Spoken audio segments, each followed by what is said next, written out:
April 14, 1945. Near Nuremberg, Germany. Private First Class Robert Brennan knelt beside the body in the shallow crater, his hands shaking as he searched through the dead German soldiers' pockets. It was standard procedure after combat, checking enemy casualties for documents, maps, anything that might provide intelligence value. The Wehrmacht corporal had died sometime during the night's artillery barrage. His gray-green uniform was torn and muddy, his face turned toward the earth. Brennan had done this before. Too many times in the past year since landing at Normandy. You learned to separate the mechanical action from the human reality. You focused on the task, not the person. You emptied pockets quickly, methodically, without looking too closely at faces or thinking about who this man had been before the war turned him into just another body in another crater. The morning was cold and damp. Smoke still drifted across the fields from the previous night's bombardment. Other soldiers from his unit were scattered across the area, conducting similar searches, preparing to move forward again. The war was nearly over. Everyone knew it. Germany was collapsing, the Russians were closing in from the east, and American forces were sweeping through Bavaria toward Austria. But knowing the war would end soon didn't make the present moment any less dangerous or less ugly. Brennan's fingers found the usual items.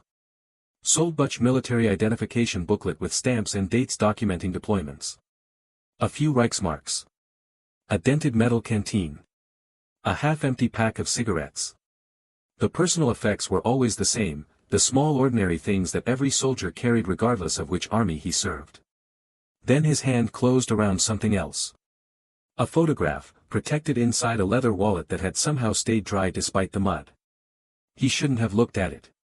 Standard procedure was to bag personal effects, hand them to intelligence, move on.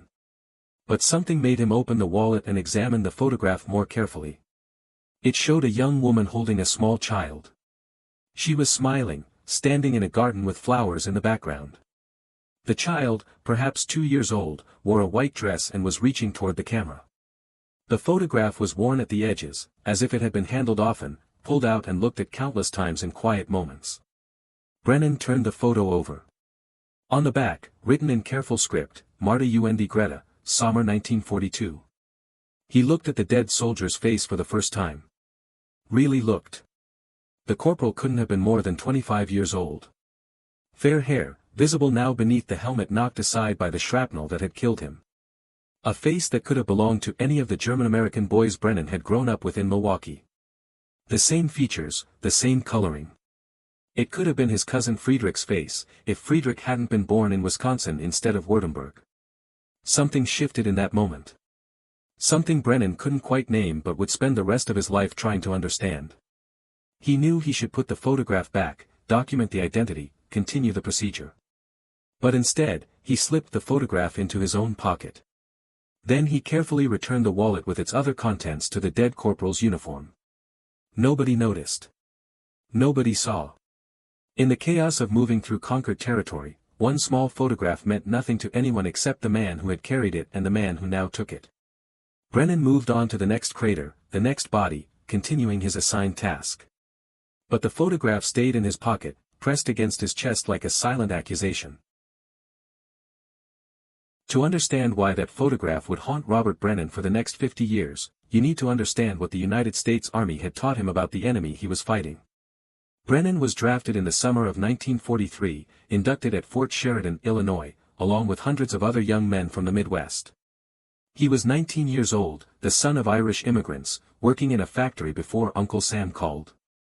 Like most American soldiers, his understanding of the war came primarily from newsreels, radio broadcasts, and the recruitment propaganda that flooded every city and town. The training camps where American soldiers prepared for combat worked hard to distinguish between different types of enemies.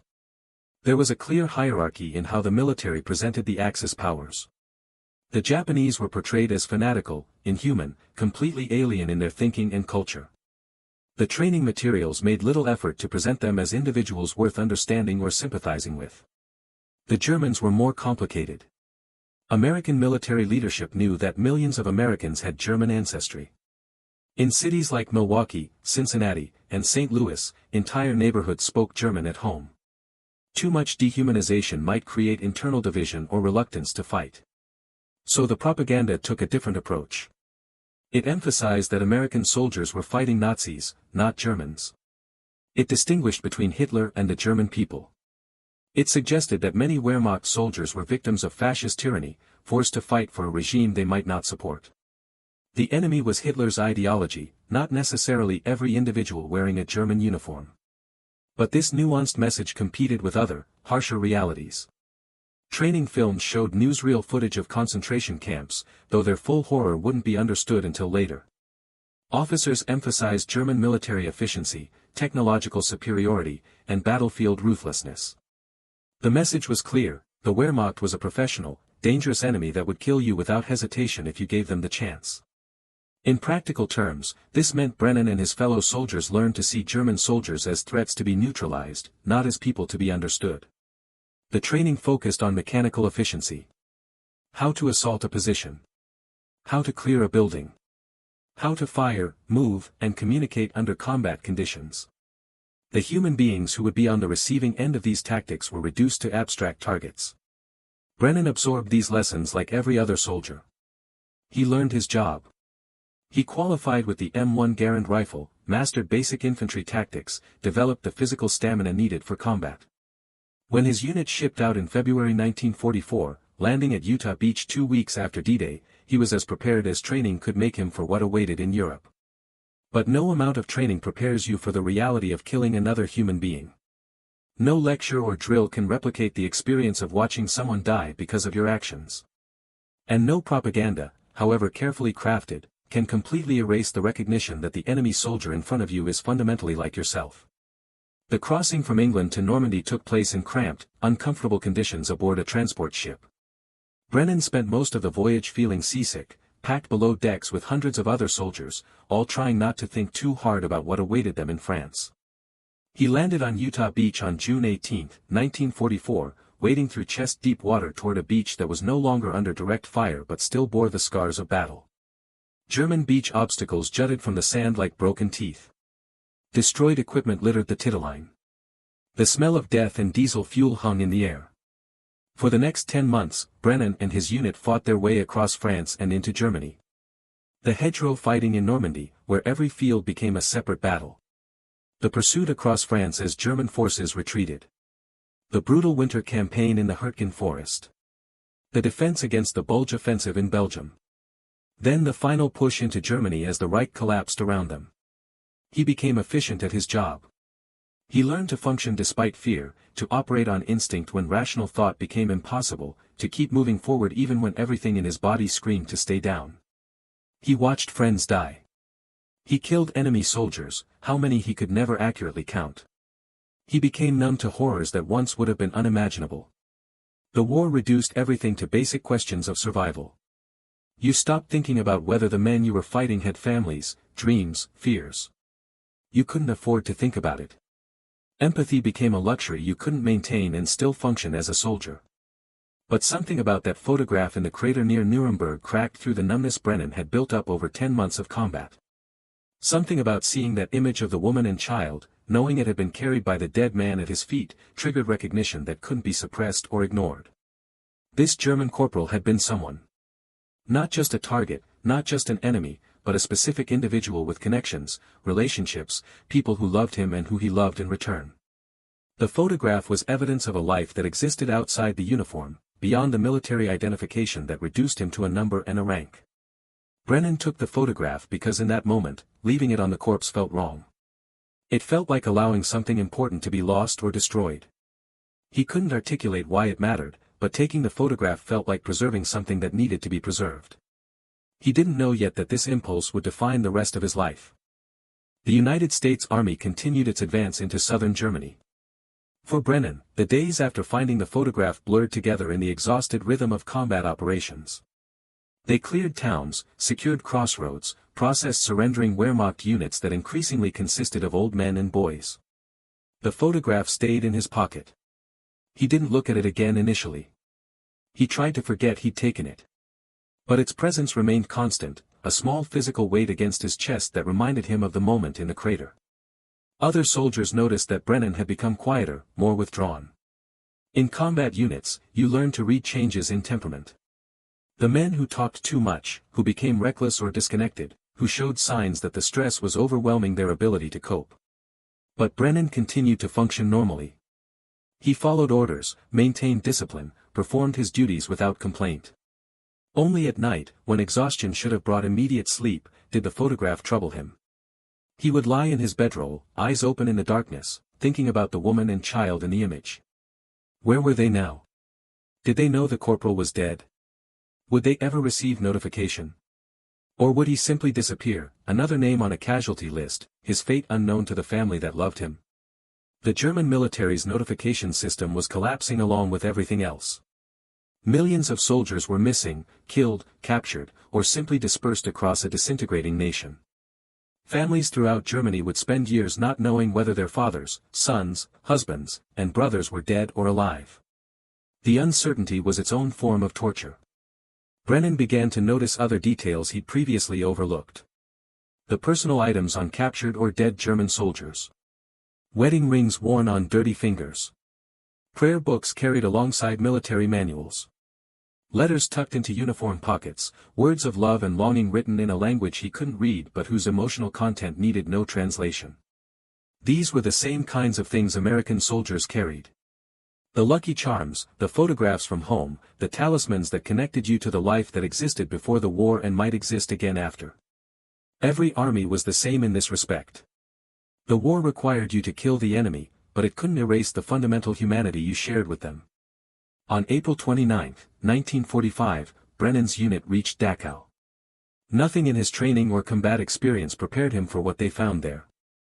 The concentration camp had been liberated by other American units earlier that day. When Brennan's company arrived to secure the perimeter, they walked into a nightmare that transcended normal combat horror. The skeletal prisoners, barely alive, staring with eyes that had seen things no human should witness. The bodies stacked like cordwood. The smell of death so thick it made men vomit. The evidence of systematic, industrial-scale murder carried out with bureaucratic efficiency. The discovery transformed Brennan's relationship with the photograph in his pocket. For the first time since taking it, he pulled out the image and looked at it while standing in the shadow of Dachau's horrors. He stared at the woman and child, at their smiles, at the normalcy captured in that sunny garden moment from 1942. And he felt rage. How could the man who carried this photograph, who clearly loved his wife and daughter, be part of the military machine that created Dachau? How could he fight for a regime that built factories of death? How could he wear the uniform that represented this systematic evil? Brennan wanted to tear the photograph into pieces. Wanted to curse himself for the momentary sympathy that made him take it. The German corporal in that crater had been part of this. Had enabled this. Had fought to defend the system that murdered millions. But even as rage filled him, another thought crept in. Had the corporal known? Did ordinary Wehrmacht soldiers understand what was happening in the camps? Could someone carry a photograph of their child while simultaneously knowing about or participating in genocide? The questions had no easy answers. Later historical research would reveal the complex truth that many ordinary Germans knew something about the camps but not everything. That denial, willful ignorance, rationalization, and distance allowed people to serve a criminal regime while maintaining their self-image as decent individuals. That human psychology is capable of remarkable compartmentalization, of holding contradictory beliefs and moral positions simultaneously. But standing at Dachau, looking at the photograph, Brennan couldn't sort through these complexities. He just felt confusion, anger, and a terrible exhaustion that went beyond physical fatigue. He kept the photograph. He couldn't explain why, even to himself. Perhaps destroying it felt like participating in the same erasure of human identity that the camps represented. Perhaps he needed to hold on to it as evidence of the moral confusion he was experiencing. Perhaps he simply couldn't bring himself to discard the image of the woman and child, however he felt about the man who had carried it. The war ended 8 days later. On May 8, 1945, Germany officially surrendered. Church bells rang across Europe. Soldiers celebrated. The nightmare was finally over. For Brennan, the end brought not relief but deeper confusion about what he had witnessed, what he had participated in, and what the photograph in his pocket represented. Robert Brennan returned to Milwaukee in September 1945, one of millions of veterans flooding back into civilian life. The city welcomed its soldiers home with parades, ceremonies, and genuine gratitude. Strangers shook his hand on the street. People thanked him for his service. He was a hero, part of the generation that had defeated fascism and saved the world. But Brennan didn't feel like a hero. He felt hollowed out, displaced, unable to reconnect with the life he'd left behind in 1943. The photograph came home with him. He kept it in his wallet, transferred from his military issue to a civilian leather billfold. He never showed it to anyone. Never mentioned it. His family and friends assumed he'd simply moved on from the war, that he was adjusting normally to peacetime. His mother had prepared his old room exactly as he'd left it. His father got him his factory job back, working on the assembly line at Chalmers. His friends from before the draft were also returning, reconnecting, trying to rebuild the social connections that war had disrupted. Brennan went through the motions. He dated a girl from his parish, a secretary named Dorothy who had waited for the boys to come home. They married in 1947, a modest ceremony that his mother planned and Dorothy's family paid for. They rented a small apartment on the south side, saved money, eventually bought a house in a new subdivision built specifically for returning veterans. He became a father. 3 children over 10 years. Worked his way up at the factory, moving from assembly line to foreman to shift supervisor. Attended church on Sundays. Joined the Veterans of Foreign Wars Post. Voted in every election. Lived what appeared from the outside to be a completely normal, successful American life. But the photograph remained in his wallet. He transferred it every time he bought a new billfold. It stayed with him, this image of a German woman and child, hidden among his driver's license and family photos and the small documents that define an adult life. Dorothy found it once, about 5 years into their marriage. She was looking for grocery money in his wallet while he was in the shower, and she pulled out the worn photograph by accident. "Who's this?" she asked when he came out, holding up the image. Brennan froze. He'd never prepared an answer to that question, never expected to be confronted about the photograph's presence. "Someone from the war," he said finally. Dorothy waited for more explanation. When none came, she studied the photograph more carefully. "German?" she asked quietly. He nodded. She looked at him for a long moment, trying to understand. Then she handed the photograph back without further comment. Whatever questions she had, she chose not to ask them. Like many wives of veterans, Dorothy had learned that certain topics were better left unexplored. Brennan put the photograph back in his wallet. The subject never came up again between them. But the photograph's presence began to change meaning for Brennan as years passed. Initially, it had been evidence of confusion, of moral complexity he couldn't resolve. But gradually, it became something different. A reminder. A memorial. A way of ensuring that one specific individual who had died in the war was not completely forgotten. He still didn't know why it mattered to him. Still couldn't articulate what the photograph represented or why he felt compelled to carry it. But letting it go had become impossible. When his children were young, Brennan rarely talked about the war. If they asked, he gave brief, sanitized answers. Yes, he'd been in Europe. Yes, he'd seen combat. No, he didn't want to discuss it in detail. The children learned quickly that Dad's war experience was off-limits, a closed subject that generated visible discomfort when raised. This was normal for his generation. The men who fought World War II were often silent about their experiences. They came home, got jobs, raised families, built the prosperous post-war America, but they didn't talk much about what they'd seen or done during the war years. The trauma stayed locked inside, processed privately if at all. As Brennan grew older, he began to wonder about the people in the photograph. If they'd survived the war. If the child had grown up. If the woman had remarried or spent decades as a widow. If they'd ever learned what happened to the German corporal. He considered trying to find them. Several times over the years, he pulled out the photograph and thought about writing to German authorities, to American military records offices, trying to track down the family. But he never followed through. What would he say? How would he explain taking the photograph? What right did he have to insert himself into their grief? So the photograph stayed in his wallet, carried everywhere but shown to no one. A secret that defined part of who Robert Brennan was but that remained hidden from everyone who knew him. In 1982, Robert Brennan retired from Chalmers after 35 years.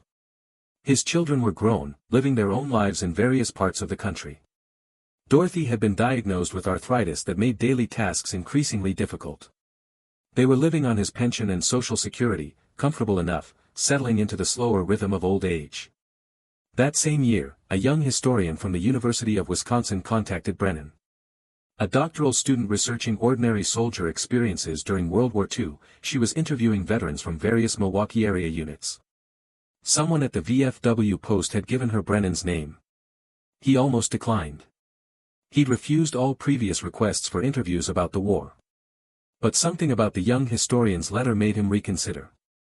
She wasn't looking for glory stories or combat heroics. She wanted to understand what the war had been like for ordinary soldiers. How they experienced it. How they remembered it. How it had shaped the rest of their lives. Brennan agreed to meet with her. The interview took place in his living room on a cold January afternoon. Dorothy brought coffee and cookies, then retreated to the kitchen to give them privacy. The historian, whose name was Sarah Klein, set up a cassette recorder on the coffee table and began asking questions. For the first hour, Brennan gave standard answers. Yes, he'd fought across France and Germany. Yes, combat had been difficult. Yes, he'd lost friends. Yes, he was glad the war ended when it did. His responses were careful, controlled, revealing little of the actual emotional experience. But Klein was patient and skilled. She asked follow-up questions, created space for longer answers, listened attentively to the silences between words. And gradually, Brennan began to open up in ways he hadn't anticipated. He talked about landing at Normandy. About the hedgerow fighting. About the cold in the Hürtgen Forest.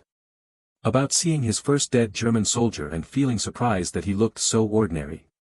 About Dachau and the horror that couldn't be adequately described. Then, without planning to, he reached for his wallet. He pulled out the photograph. It was even more worn now, the edges frayed from decades of handling. But the image remained clear. The woman, the child, the summer garden. I took this off a dead German soldier, Brennan said quietly. April 1945, near Nuremberg. He handed the photograph to Klein. She examined it carefully, then looked at him with evident surprise. You've carried this for 37 years. He nodded. Why? It was the question Brennan had asked himself countless times. The question he'd never been able to answer adequately. But sitting in his living room with this young historian who seemed genuinely interested in understanding, he tried. I don't know, he said honestly. When I first took it, I think I was just struck by the fact that he had a family. That he was a person. The war made you forget that about the enemy. You had to forget it. But seeing that photograph made it impossible to forget. At least with him. Did you ever try to find the family? I thought about it. Many times. But I never could figure out what I would say. What right did I have? Klein was quiet for a moment, thinking. Would you mind if I tried? She asked. To find them, I mean. For my research. Brennan felt something shift inside him. For nearly 4 decades, the photograph had been his private burden, his secret connection to a man he'd never known and a moment he couldn't forget. The idea of involving someone else, of potentially finding the people in the photograph, was both terrifying and strangely liberating. You can try, he said finally. But I'm not sure I want to know what you find. Sarah Klein became obsessed with the photograph. What began as a minor element in her dissertation research evolved into something much more personal. She made copies of the image, then began the painstaking process of trying to identify the people it showed and the soldier who had carried it. She started with German military records. The name on the back of the photograph gave her something to work with. Marta was a common name in Germany, but combined with the date, Sommer 1942, and the approximate age of the child, she could narrow the possibilities. Through contacts at German archives, Klein accessed Wehrmacht casualty records from April 1945 near Nuremberg. She cross-referenced location, date, and unit identifications with the information Brennan could remember about where he'd found the body. It took 6 months of correspondence, dead ends, and renewed searches. But eventually, Klein identified the soldier. Feldwebel Otto Kraus, born 1920 in a small town near Stuttgart. Killed April 13 or 14, 1945, exact location uncertain. Listed as killed in action, body buried by American forces in a temporary military cemetery, later reinterred at the German military cemetery at Marbach. With Otto's identity established, Klein could work backward to find the family. Marriage records from 1940 showed he'd wed Marta Schreiber. Birth records from 1942 confirmed a daughter, Greta. Address records from before the war gave her a starting point for tracking the family's post-war location. This part took longer. Germany after 1945 was chaos. Millions displaced, cities destroyed, records lost or destroyed. Many families scattered across occupied zones, some fleeing west to escape Soviet occupation, others trapped in the east. Finding one specific woman and child among millions took patience and considerable luck. But by late 1983, Klein had located them. Marta Kraus had survived the war. She'd been living in Stuttgart when the city was bombed in 1944. She'd lost her home but survived with Greta. After the war ended, she'd worked as a cleaning woman, a factory worker, whatever she could find to support herself and her daughter. She never remarried. Greta had grown up, married in 1962, had children of her own. She was now Greta Hoffmann, living in a suburb of Frankfurt, working as a teacher. Klein wrote to them carefully. She explained who she was, that she was a historian researching American soldier experiences. That she'd encountered something unusual. That an American veteran had carried a photograph of them for nearly 4 decades. That if they were interested, he might be willing to meet. The letter she received in response was from Greta, now 41 years old. She wrote in careful English that she'd learned in school. The photograph in your possession shows my mother and myself in the summer of 1942, when I was nearly 2 years old. My father was home on leave from the Eastern Front. He took this photograph in our garden before returning to his unit. We never saw him again. He was reported missing in April 1945, and we did not receive confirmation of his death until 1948. My mother is now 67 years old and in poor health. For many years, she hoped that my father might still be alive, that perhaps he was a prisoner in Russia who might eventually return. Learning of his death brought closure but also great sadness. To know that an American soldier has carried a photograph of us all these years is something we cannot quite understand, but we are moved by it. If this man wishes to correspond with us, we would welcome it. If he wishes to meet, we would consider it, though we are uncertain what we might say to each other. Klein forwarded Greta's letter to Brennan. He read it multiple times, this message from the child who was now a middle-aged woman. The girl in the white dress reaching toward the camera was now someone with a lifetime of her own behind her.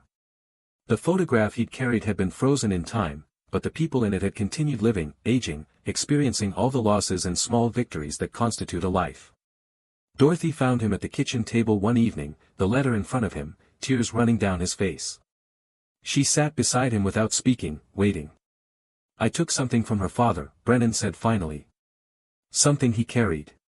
Something that should have stayed with him. Dorothy took his hand. You didn't take anything from him, she said gently. He was already gone. But maybe you kept something for him. Maybe you remembered him when no one else would. It was the first time they'd really talked about the photograph in 36 years of marriage.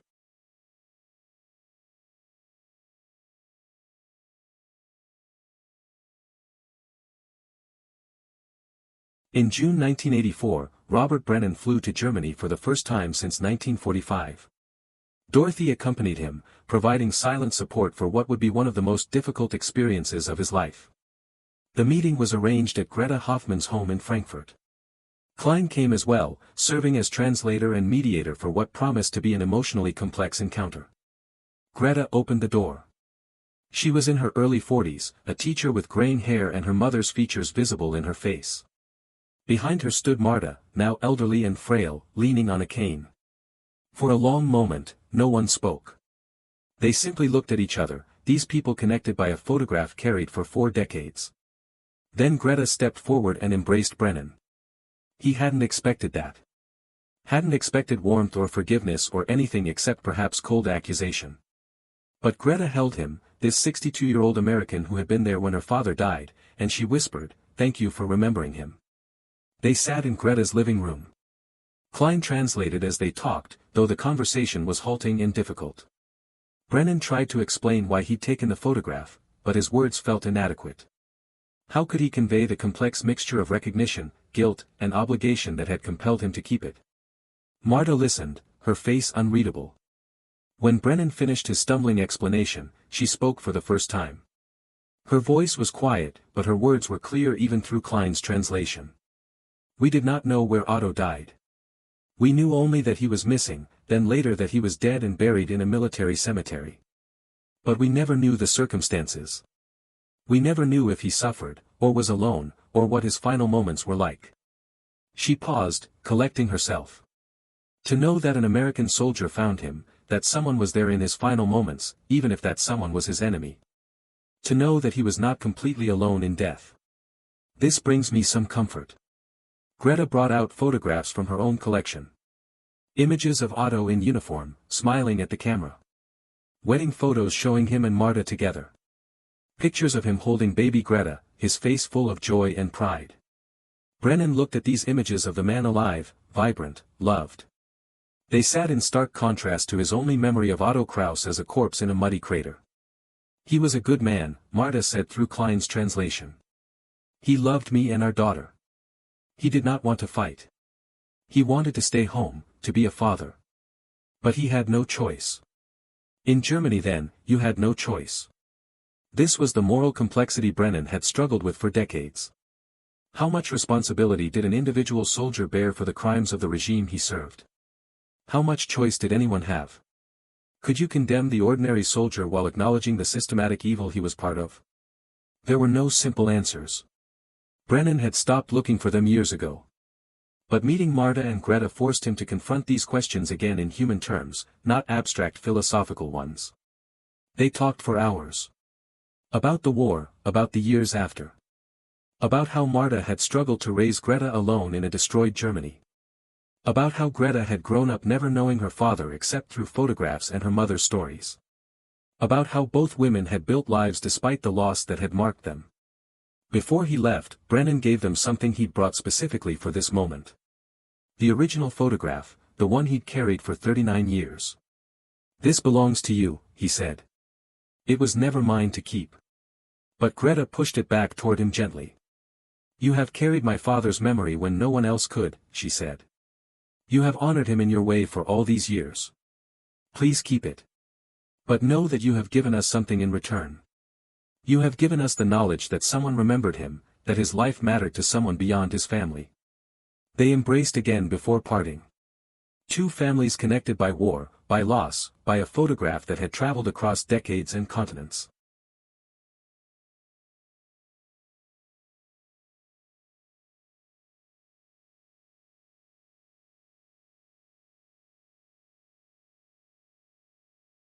Robert Brennan returned to Milwaukee carrying the photograph still, but its meaning had transformed. It was no longer a burden of guilt or confusion. It had become something else. A symbol of shared humanity that war could not completely destroy. Evidence that even in the midst of mechanized killing, individual recognition and empathy could survive. He began to talk more openly about his war experiences. Not to glorify them or to claim heroism, but to share the moral complexity he'd lived with. He spoke to Klein's university classes about the photograph, about meeting Greta and Marta, about the difficulty of seeing the enemy as human while fighting a necessary war against an evil regime. The photograph became central to Klein's research. She used it as a case study in her dissertation, later published as a book examining how ordinary soldiers processed the moral ambiguities of combat. The image of Marta and Greta appeared on the book's cover, with both families' permission. Brennan and Greta maintained correspondence for the rest of his life. Letters exchanged several times a year, chronicling their family's developments, sharing photographs of grandchildren, building an unlikely friendship across the divide of war and language. When Marta died in 1989, Greta wrote to Brennan with the news. He attended her funeral, traveling again to Germany, standing among Germans to mourn a woman he'd only met once but who had become important to him. The Cold War ended. Germany reunified. The World War II generation began to pass away, taking with them the direct memory of those years. But the photograph remained, evidence of something that had happened and mattered. Brennan died in 1998, at 75 years old. Among his effects, his children found the photograph, worn nearly to dissolution but still recognizable. They contacted Greta, uncertain what to do with it. She asked them to keep it in their father's memory, just as he had kept it in memory of her father. The photograph, she said, had become something larger than either family.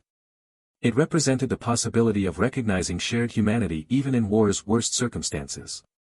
Today, the photograph resides in a museum collection, donated by Brennan's family and Greta's approval. It sits in a temperature-controlled case, preserved as a historical artifact. Visitors can read the story behind it, about the German soldier who died, the American soldier who took his photograph, and the 40-year journey toward understanding that followed. The museum label explains that this is one photograph among millions taken during World War II. But it represents something universal about war's human cost. It shows that even in total war, even when fighting a necessary battle against genuine evil, the enemy remains human. Recognition of that humanity doesn't excuse crimes or negate the justice of the fight. But it complicates our understanding in necessary ways. War requires treating the enemy as an abstraction, a target, a threat to be neutralized.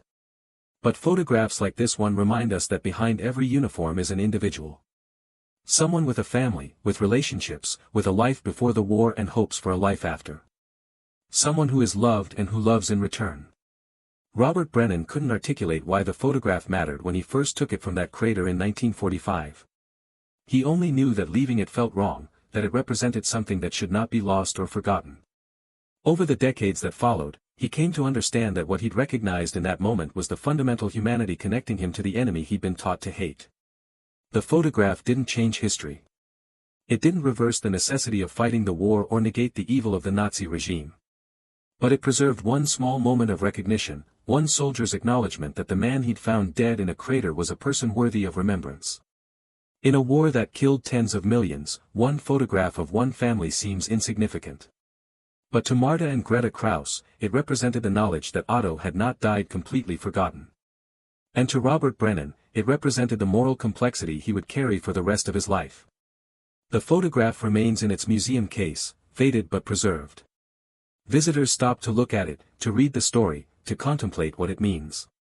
The woman and child smile out from 1942, frozen in a moment of peace before everything changed.